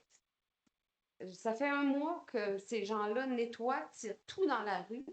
On est sur des 3-4 pieds sur les bords de rue avec des monticules de boîtes. Si tu prends un entrepreneur pour faire nettoyer ton terrain ou si tu le nettoies toi-même, comme je fais, je laisse juste le sable dans la rue. Je ne laisse pas de la terre, des feuilles et tout ça faire un marécage. Est-ce qu'on pourrait avoir une règle qui demande à tous ces entrepreneurs, dans la complétion de leur grattage, juste de prendre une petite brouette, de ramasser les végétaux qui compostent dans la rue?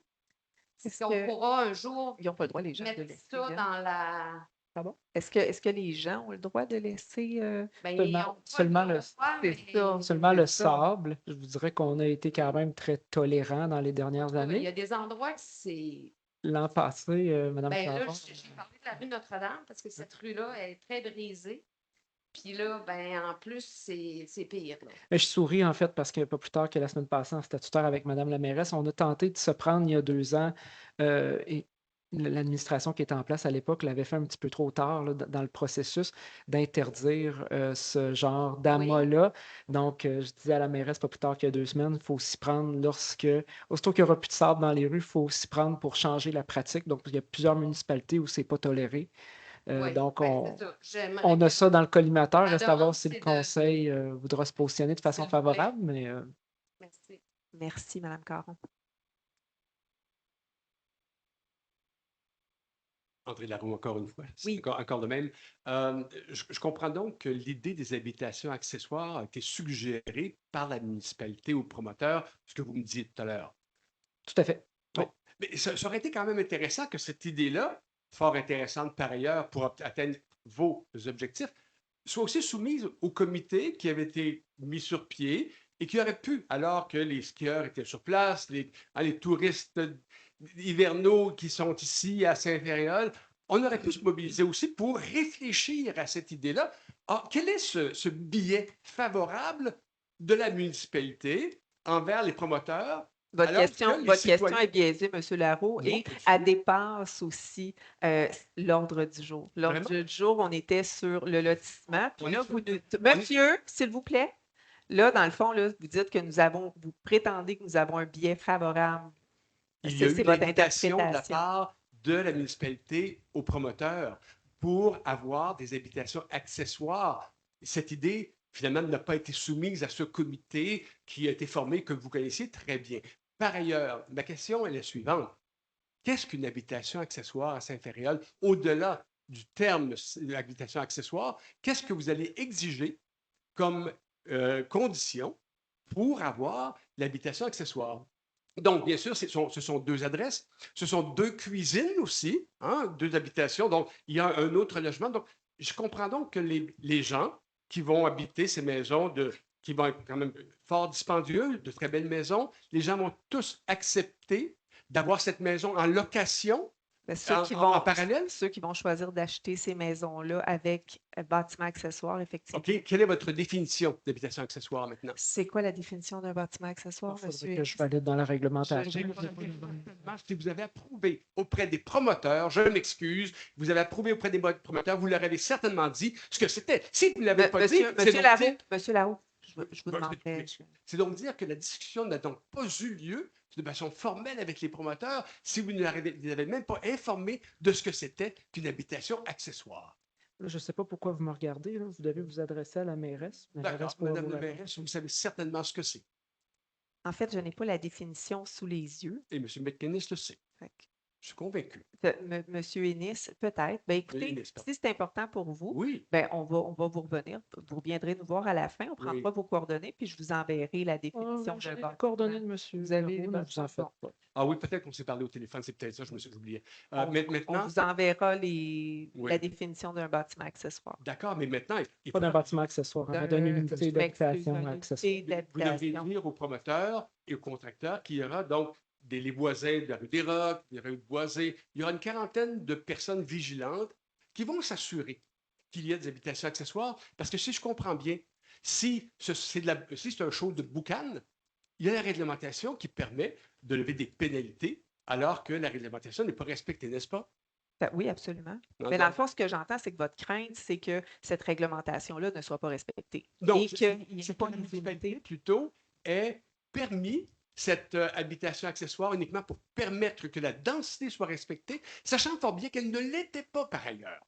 Elle ne l'était pas, la densité de 13 habitations à Mais en fait, l'hectare. monsieur, c'est un droit qu'on a de faire ça. C'est pas, je veux dire, c'est pas une entourloupe, là. C'est quelque chose qui existe dans la réglementation, Oui, dans les options oui. pour réussir à atteindre cet objectif-là de 13 maisons à l'hectare. C'est quelque chose qui est régi. On a Qui est on a le permis. droit. Oui, Oui, je c'est ça. comprends, mais la ville savait fort bien que bien des gens étaient opposés à ce développement de masse, disons-le, et présentement, la ville a utilisé cette... Monsieur Ennis, vous pouviez bien avoir ce sourire, et je trouve ça dommage, parce que c'est comme si on était un peu des adversaires là-dedans, alors Non, qu'on mais devrait pas travailler du tout. ensemble, puis vous me regardez un petit peu avec un certain mépris, disons, et je suis Ben, désolé de la écoutez, vous situation. pouvez aller voir la reprise vidéo, mais je vous assure que j'ai pas de mépris. Oui. Mais en fait, c'est parce que vous parlez de développement de masse, là. C'est pas du développement de masse, là. Mhm. Je pense que la définition au sens de l'urbanisme, de développement de masse, on n'est pas là du tout, là. Oui, je comprends, mais généralement, vous savez, l'habitation accessoire, c'est que au-dessus de mon garage, vous allez permettre d'avoir, bon, mais ici, ce sont 22 habitations Je vais vous laisser de terminer plusieurs votre centaines, question parce qu'il y a d'autres personnes oui, qui souhaitent. de plusieurs centaines de milliers de dollars et qui chacune aura l'obligation d'avoir une autre adresse et d'offrir sa maison, hein, pour la portion existante Tout en à fait. location. Hein, une obligation d'offrir en location long terme. Une obligation. Tout à fait. Ben, en fait, c'est pas une obligation à Ah, louer. Ils sont pas obligés de louer, là. OK, c'est pas une obligation. Ah non. Donc, ils peuvent avoir simplement. C'est un bel artifice, disons-le. Non, Eric, Il doit- c'est pas tout, c'est pas 22. Non, exactement. Dans le fond, il faut atteindre le 13 logements à l'hectare. Je crois que le chiffre d'unités accessoires je pense que c'est 9 unités accessoires qu'il doit avoir sur les 22 lots pour atteindre la densité de 13 logements à l'hectare, là. Donc, ils devront être répartis à travers les 22 lots constructibles. Parce qu'on se rappelle qu'il y a plus de lots qui sont créés, mais il y en a qui sont créés pour les rues et bassins de rétention.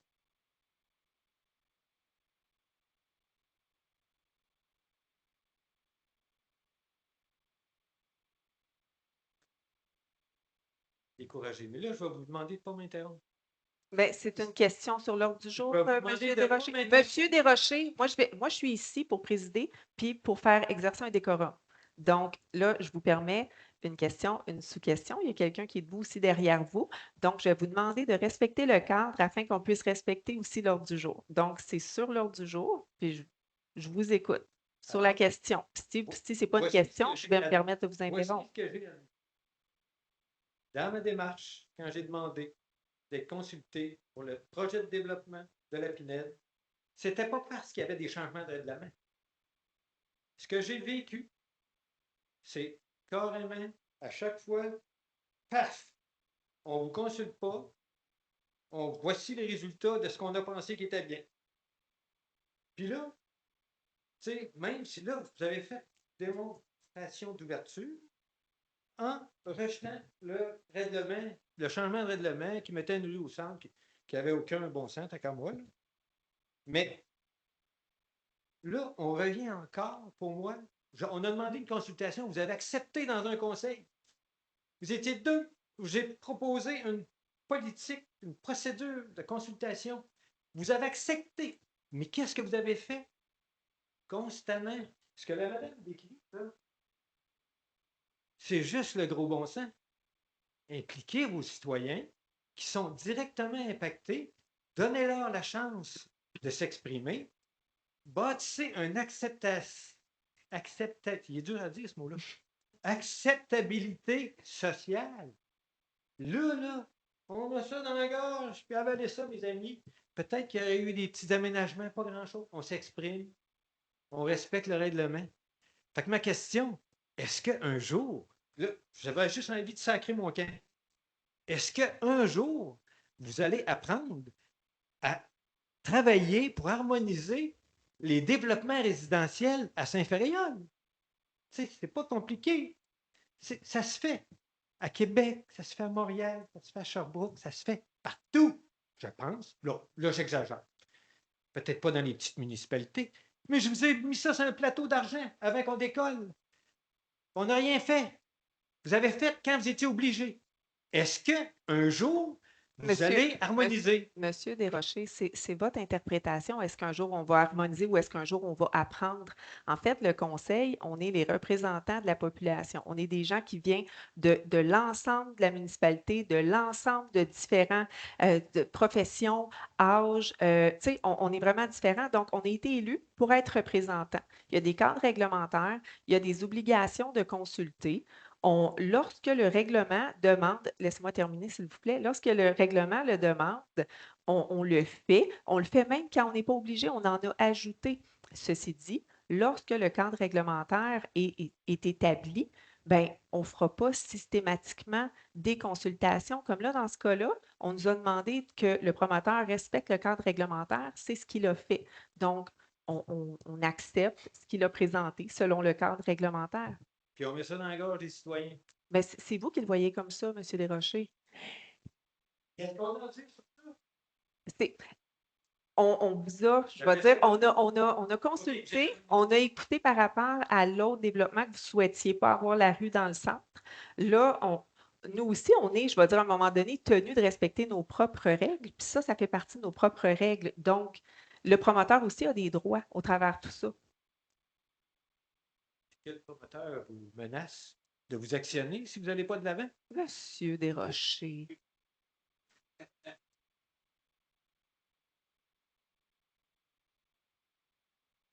Bonjour. Je ne vois pas la rue Notre-Dame. La rue Notre-Dame, c'est sur l'heure du jour, ça? Pardon? La rue Notre-Dame, la réfection de la rue Notre-Dame, c'est à l'heure du jour? Non, vous avez raison. Non. C'est pas à l'heure du jour. La ramasser le sable dans les rues, c'est à l'heure du jour? Effectivement, vous avez OK. tout à fait raison, M. Long. OK. Quand on voit le plan, là, il y a une rue qui va donner sur des cours arrière. C'est pas beau, ça, hein? Pas beau. Si vous me le Pas trop demandez, grave, hein? si vous me le finalement? demandez à moi, effectivement, OK. c'était pas mon premier choix. Puis, pour atteindre la densité, il n'y a pas vraiment besoin de créer plus de lots, il semblerait. Lorsque vous aviez fait les demandes pour changer les règlements, vous aviez des considérants, puis vous disiez, il faut faire ça parce qu'une rue qui donne, hein, c'est pas beau. Puis, il faut atteindre la densité. Excusez, monsieur, on va juste attendre que la personne qui a son téléphone à... Oui, excusez-moi, monsieur. OK. Donc, pour passer vos changements, modifications réglementaires, vous avez dit une rue qui donne sur des cours arrière, c'est pas beau, l'urbanisme, on en a parlé pendant une demi-heure, c'est pas beau, il ne faut pas faire ça. Puis, il faut atteindre la densité. Oui. C'était ça vos arguments. Effectivement. On s'entend que c'était des faux arguments. Est-ce qu'on s'entend que c'était des faux arguments parce que maintenant, on a un plan, on peut atteindre la densité au miracle? Hein? En fait, ce n'était pas des faux arguments. Si vous me le demandez à moi personnellement, je maintiens encore que moi, je trouvais que l'harmonisation se faisait mieux de cette OK. façon. Vous pensez que c'était mieux pour les résidents autour qui est 37 maisons? Non, on l'avait baissé à 29. Si on... Je ne me rappelle plus. Oui, c'est ça. Je pense que le promoteur était revenu, il avait fait. Donc, mais la question au travers de tout ça, c'est quoi? Ben, c'est quand vous avez fait les modifications réglementaires, est-ce que c'était des vrais arguments ou c'était juste pour favoriser le promoteur en définitive? Non. Ils permettent de faire non? En tout cas, si vous me le demandez à moi, non. C'était pas pour favoriser. Pour moi, c'était pour l'harmonie totale. OK. Personnellement, je trouvais que ça faisait plus beau. Pour moi, l'harmonisation, je trouvais que c'était mieux de part et d'autre pour l'ensemble des futurs citoyens, des citoyens présents. Selon, OK. Mais le fait aussi lorsqu'on de est un dire... conseil, on se rallie. On discute ensemble, puis on se rallie. Mais le fait aussi de dire qu'il fallait faire ça pour atteindre la densité alors que ce n'était pas nécessaire, ce n'était pas un peu fallacieux? Non? Correct. 20h30, je prends votre dernière question. Oui, Anne Savary, moi, j'ai été capable d'avoir une photo de ma voisine. Oui, oui, vous dites que ça va tout respecter la réglementation concernant la conservation d'une couverture boisée. Comment ça va Mais là, on n'est se pas rendu là manifester? encore. On n'est pas Ouais, c'est rendu là encore. Ce soir, c'est pas ça qu'on a approuvé. Là, ça va être dans une étape subséquente. En fait, comme on a mentionné, ça va être je sais pas si le mot L'entente promoteur. merci, l'entente promoteur, conditionnelle à l'entente promoteur, puis ça se peut qu'il y ait d'autres changements là, au besoin. Là. Parce que je vois qu'il y a un parc linéaire, je crois lire 5 mètres de largeur, mais où est-ce qu'elle va être conservée, la lisière boisée? C'est ma question. C'est le promoteur qui va développer d'un seul tenant toutes ces maisons-là ou ça va être développé séparément, de façon librement? En ce moment, je n'ai pas ces réponses-là pour vous. Parce que normalement, c'est 30 Ça va être dans l'entente promoteur. Ouais, selon votre règle d'urbanisme, le règlement 287, c'est 30 de la superficie boisée qui doit être conservée. J'imagine que ça va être calculé. Oui, M. Leclerc. Là, je vais intervenir là-dessus. Quand il y a le lotissement, s'il y a des terrains à de moins de 10 000 mètres carrés, c'est 5 qui est conservé. Mais ça dépend. Si c'est à l'échelle du promoteur, c'est un pourcentage de l'ensemble du développement. Si c'est à l'échelle individuelle, c'est un pourcentage de la grandeur du terrain. Vous avez déjà répondu, le service d'urbanisme, par rapport à votre interprétation réglementaire qui n'était pas tout à fait correcte. Vous avez répondu par courriel et j'étais en copie de ça. Monsieur, je n'ai pas tellement compris ce que vous vouliez dire. Monsieur Leclerc, votre interprétation est la bonne. Ajuster un petit peu en fonction des besoins du promoteur. Mais, Madame Savary, je vous le répète, là, vous êtes un pas en avant. Donc, on ne le sait pas. OK. Fait qu'il faut considérer cet élément-là, c'est important. Merci. Information des membres du conseil. J'aurais pu poser mes questions au début, à la première période de questions. Effectivement, Madame Caron. Donc, information des membres du conseil. Oui, c'est terminé, monsieur. Question. Oh non, ça ne marche pas, ça. Hein? Peut-être. Je veux juste remercier le conseil municipal de rendre ce cliché des lotissements de la Pinède, il est parti déjà. Alors, je l'ai vu tout à l'heure pendant moins d'1 minute. Vous voulez le revoir?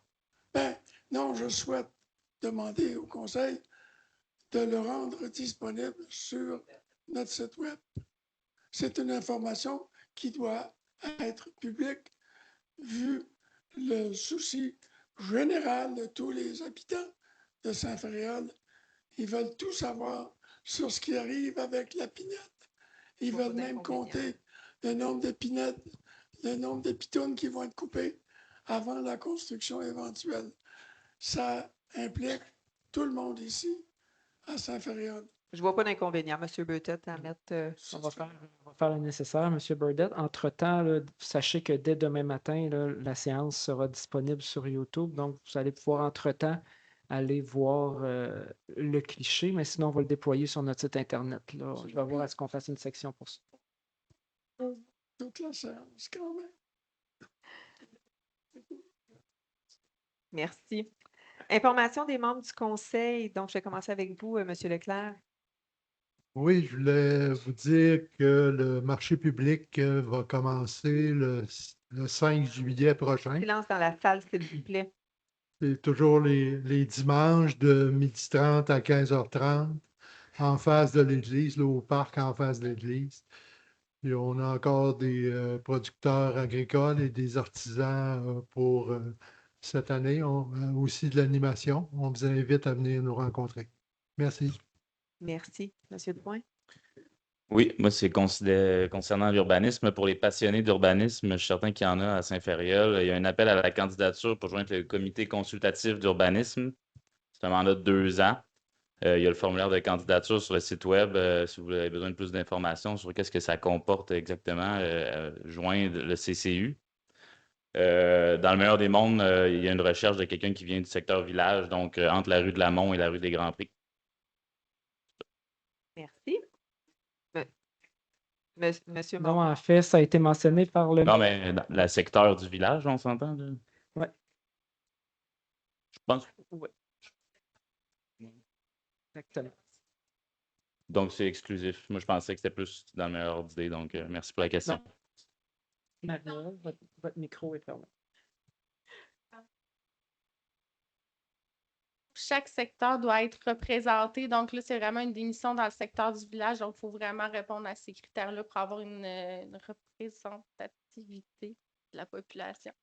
6 personnes du village se proposent, qu'est-ce qui se passe? On fait un deuxième appel de candidature puis on essaie d'aller avec nos contacts. Mais s'il y a des gens beaucoup ici qui sont préoccupés par des projets d'urbanisme, on vous invite à soumettre votre candidature. Donc, on répète, là, le secteur village, c'est entre la rue de Lamont et des Grands-Prés.